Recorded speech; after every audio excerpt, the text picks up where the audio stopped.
Hello everyone, welcome to the Redmen TV. The fixture list for 2018-19 has been revealed and we now know that the mighty Reds will be kicking off their Premier League title challenge with the visit of West Ham United to Anfield. Let's have a little look through, a flick over to the Redmen Twitter account to have a closer look at the opening six fixtures, which as mentioned, West Ham at home on the 11th, Palace away on the 18th, Brighton at home on the 25th. Going into September, Leicester City away, Spurs away back-to-back, albeit obviously will be an international break between them. Southampton at home, Chelsea away. Moving down to that, we then have in October, November, City at home, Huddersfield Town away, Cardiff at home, Arsenal away, Fulham home, Watford away. The Merseyside derby at Anfield is on December the 1st. Wait, I've done that wrong. Yes, there we go. And followed by Burnley away, Bournemouth away, Man United at home on the 15th of December, Wolves away, Newcastle at home on Boxing Day, which is that's a nice Boxing Day fixture. That Arsenal at home on the 29th is tasty. But if you thought that was tasty, it's followed almost immediately on New Year's Day by Man City away. And I think just straight off the bat, that is Liverpool's toughest run of fixtures of the season. There's a couple of ones that are quite close. Okay, let's just whiz through them then. Brighton away, Palace at home, Leicester at home, West Ham away, Bournemouth at home, United away on the February the 23rd, Watford at home. Then we've got the Ev at Goodison on the 2nd of March, Burnley, Fulham, Spurs at home, and then as we get into the business end of the season, Southampton away, Chelsea at home, Cardiff away, Huddersfield home, Newcastle away, Wolverhampton Wanderers at home. Now, first thoughts, that's a pretty nicely set fixture list as far as I'm concerned. The obvious one that's going to stand out is, of course, Man United on the 15th, Arsenal on the 29th, and then Man City on New Year's Day. The fact that we've got the Arsenal game at home in the middle of that gives me a little bit more confidence with regards to that game, of course, and the fact that it's back-to-back home games with Newcastle on Boxing Day, and then Arsenal means that we should be in slightly better condition. The good thing, of course, as well, is that it's not like it's a massive journey up to the Etihad either, so that's cool. The other points of interest, I'm just going to flick through a few other tweets that we've got here. One of the interesting ones is that, first and foremost, let's just go back to when Liverpool put this tweet out this morning, and loads of people thought that it was the actual fixture list, whereas it wasn't. It was the alphabetical order of the teams. Wow. You happy we're playing Arsenal first, says this lad here, and then this lad here says I've just had delete my tweet because he thought that was it. Anyway, let's get back into it. The interesting point is that Liverpool play away from home ahead of every Champions League group game, which is a bad thing, and we play quite a lot of the top six teams in those games as well.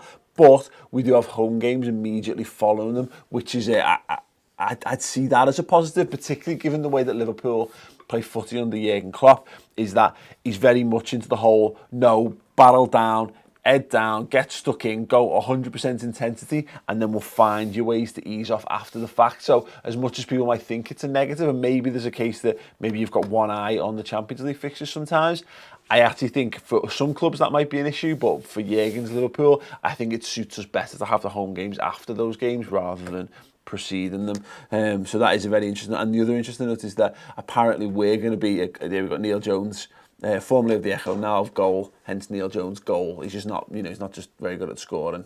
And maybe he is. All right, Jonesy. Spurs' first game at their new stadium will be against Liverpool in September. I love that. I love there's a little bit of a synergy there, because obviously like we had Jurgen Klopp's first game as Liverpool manager was away at Spurs. I like that. I like that a lot. So yeah, let me know your thoughts on the fixtures. What do you like most? What scares you most about it? Leave that in the comments below. I'm going to come to your YouTube comments live in a moment, but just quickly a little bit of transfer news to get through. Liverpool have been linked with Lazio's Thomas Strakosha. This came out last night, The Guardian having a bit of a laugh with it, saying that, you know, if you can't find a better goalkeeper than Loris Karius, there's something about eyesight there. But apparently Liverpool believe they can get him for half the price they could for an Alisson or an Oblak, and they think they might be able to, and I love the phrasing of this, parlay the sum down even more if they throw in midfielder Marko Grujic, who Lazio have apparently got a bit of a soft spot for. We've seen this a couple of days ago, that they apparently are interested in taking the big Serb off our hands. I know nothing about this goalkeeper. We will be doing more. I'll be talking to Melissa Reddy on the podcast on the redmentv.com later today. I'll see if she knows anything about that and a whole host of other things as well. A couple of things to quickly draw your attention to before I come to your comments and reactions to everything. There's my channel, my YouTube channel. Go and subscribe to it. I'm getting up towards 50,000 subscribers. Just done a video, which is right here, called Why I Can't Love England. The feedback on it's been amazing so far, and if you have any issues whether you don't understand why people don't fully get behind England, or in fact their country, or if you don't get behind it and you're not and you feel like you're the only one, I highly recommend go and watch that video and get me thoughts on that, and come and chat with me in the comments on that as well, because some great discussion going on there. Another point of note, as mentioned, the redmentv.com, we've got this keep, sell, loan show's just gone out. We go through the entirety of Liverpool's squad and decide who we should be keeping, who we should be selling, who we should be loaning out, and who we should be promoting from the youth setup as well to form Liverpool, the base of Liverpool's squad going into this season. Leading on to that, we're going to be looking at what positions absolutely need strengthening, but really, really good show, loads of great analysis, and it's a massive one. I think it's actually over an hour long, so please do go and check that out, theredmentv.com. Anyway, your comments right now. Yes, Liam YNWA says, I'm in Liverpool for the Arsenal game. Well in, mate. Come and see us afterwards and have a chat. Yeah, deal? Deal. Tom, what have we got? Ben Archer says, I'm pumped about the start and end. Both look good for the title challenge. Man City on New Year's Day is the scary one. Yeah, absolutely. Look, Man City at any point is the scary one, isn't it? But I agree. I think the start of the season, look, it's all hypothetical at the moment, and that's the best part about this part of the season, is just getting excited about how you're going to win all 38 games. But yeah, if you look at it, exactly that. The starting fixtures and the ending fixtures bode very well, because you need to start fast and get points on the board, and realistically, when you're also gunning for another Champions League final, you want to have fixtures that aren't going to be intensive. You wouldn't like to have Spurs and Man City and Chelsea in like the last 6 games. So yeah, it does bode. It actually looks a little bit like, it's favouring us to fight on dual fronts with regards to Europe and domestically, so that's a very good thing. Tom? AJ Henry says, Paul, you wear every football shirt apart from England. That's not true. Just anymore. I've got loads of England shirts from back in the day. There's a few in the other room. But no, I haven't bought an England shirt since when England failed to qualify. Was it 2008?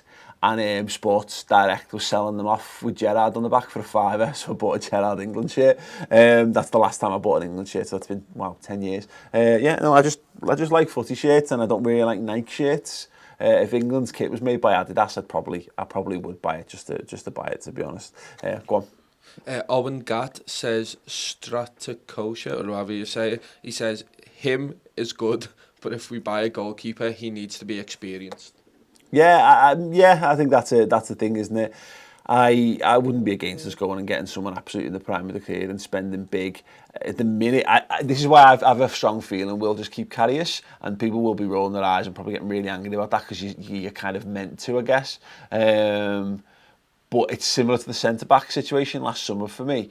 If you can't get someone who is, clearly better for the price you're prepared to pay, and that's an important thing, by the way. Karius isn't bad. Now, you can make points, and you can say, look, he cost us a Champions League final, and look, he did. I still believe there's mitigating circumstances with regards to the whole concussion thing and what have you. But it boils down to the manager. I think he'll put his faith in Karius. He might go and get Butland to fight for the number 1 jersey with him, but that's about it. I still wouldn't be upset with a Karius Ward 1-2 situation for the goalkeepers, but I would be much more encouraged to see Oblak or Alisson come in, obviously. Ben Swarbrick says Arsenal have City and Chelsea first 2 games, laughing my ass off. Is that right? Blimey. So. let's see. I think Ross has put a few of these out, actually. Let me see if I can find. And you know what? No, he hasn't, because he's fucking shit at his job. Let me just check tweets and replies. No. Okay, well, let's actually just have a quick look. We put a poll out, and you can get involved on this actually on at the Redmen TV over on Twitter. It says, happy with the fixture list. Give us your thoughts in the comments below. 91% of people are happy with Liverpool's fixtures. That is a fact of, well, 91% of 2055. But there you go. We're going to wrap that up. Tom, myself, and Ross are going to be doing a little bit more of an in-depth look at the fixtures and what it means for Liverpool. We've got a podcast going up on the website very, very shortly, so please do come over to redmentv.com.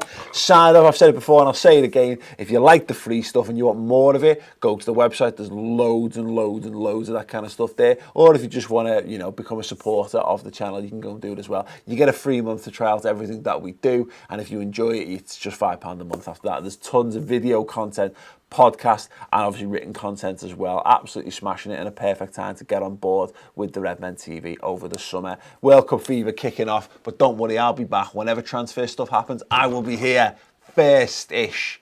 So make sure you subscribe to the YouTube channel as well. Cheers.